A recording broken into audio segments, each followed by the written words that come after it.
नमस्ते दोस्तों, आज हम प्रतियोगी परीक्षाओं के लिए एक अत्यंत महत्वपूर्ण विषय भारत की जनगणना 2011 को कवर करेंगे।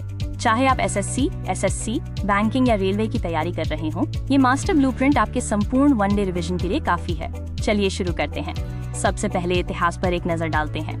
2011 की जनगणना हमारी 15वीं राष्ट्रीय जनगणना थी और आजादी के बाद की 7वीं। याद रखने योग्य मुख्य वर्ष 1872 में पहली गैर समकालिक जनगणना हुई, जबकि 1881 में पहली पूर्ण जनगणना संपन्न हुई।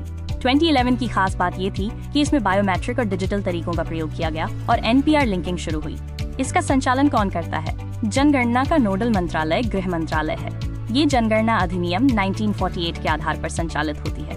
इसका क्रियान्वयन भारत के महारजिस्ट्रार एवं जनगणना आयुक्त का कार्यालय करता है। 2011 में तत्कालीन जनगणना आयुक्त सी चंद्रमौली थे।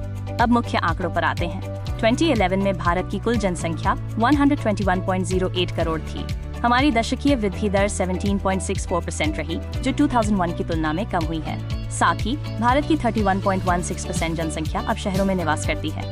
राज्यों की तुलना करने से पहले कुछ परिभाषाएं समझ लेते हैं। जनसंख्या घनत्व का अर्थ है प्रति वर्ग किलोमीटर व्यक्तियों की संख्या। लिंगानुपात प्रति 1000 पुरुषों पर महिलाओं की संख्या को दर्शाता है। और साक्षरता के लिए हम 7 वर्ष या उससे अधिक आयु के उस व्यक्ति को गिनते हैं जो किसी भी भाषा को समझ के साथ पढ़ और लिख सके। साक्षरता की बात करें तो राष्ट्रीय औसत 74.04% है।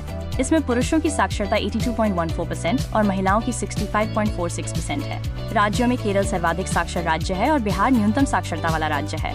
लिंगानुपात परीक्षा की दृष्टि से बहुत महत्वपूर्ण है। सामान्य लिंगानुपात 943 है, लेकिन 0 से 6 वर्ष का बाल लिंगानुपात गिरकर 919 पर आ गया है। सर्वाधिक लिंगानुपात केरल 1084 में है, जबकि न्यूनतम लिंगानुपात हरियाणा में दर्ज किया गया है। भारत का राष्ट्रीय औसत जनसंख्या घनत्व 382 व्यक्ति प्रति वर्ग किमी है। राज्यों में सर्वाधिक घनत्व बिहार का है और न्यूनतम घनत्व अरुणाचल प्रदेश का है। राज्यों के स्तर पर देखें तो सर्वाधिक जनसंख्या वाला राज्य उत्तर प्रदेश है।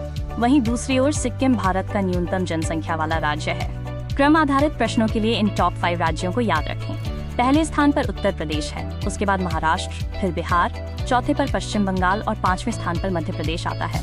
सबसे कम जनसंख्या वाले राज्यों में पहले नंबर पर सिक्किम है। इसके बाद बढ़ते क्रम में मिजोरम, अरुणाचल प्रदेश, गोवा और फिर नागालैंड का स्थान आता है। केंद्र शासित प्रदेशों में सर्वाधिक जनसंख्या दिल्ली की है और न्यूनतम लक्षद्वीप की, लेकिन साक्षरता के मामले में भी लक्षद्वीप सबसे आगे है। परीक्षा में इन गलतियों से बचें। सामान्य लिंगानुपात 943 है और बाल लिंगानुपात 919। ध्यान रहे, सर्वाधिक घनत्व बिहार का है, यूपी का नहीं। साथ ही दिल्ली एक केंद्र शासित प्रदेश यूटी है, इसे पूर्ण राज्य मानने की गलती न करें। चलिए कुछ फटाफट उत्तर देखते हैं। भारत का जनसंख्या घनत्व 382, सर्वाधिक लिंगानुपात केरल, साक्षरता दर 74.04%, दशकीय वृद्धि 17.64% और न्यूनतम जनसंख्या सिक्किम। अंत में जाने से पहले इस रिवीजन मैट्रिक्स का स्क्रीनशॉट ले लें। इसमें जनसंख्या, वृद्धि, घनत्व, लिंगानुपात और साक्षरता के सभी महत्वपूर्ण राष्ट्रीय आंकड़े और राज्यों की स्थिति एक साथ दी गई है। यह आपके अंतिम समय के रिवीजन के लिए सबसे बेस्ट है।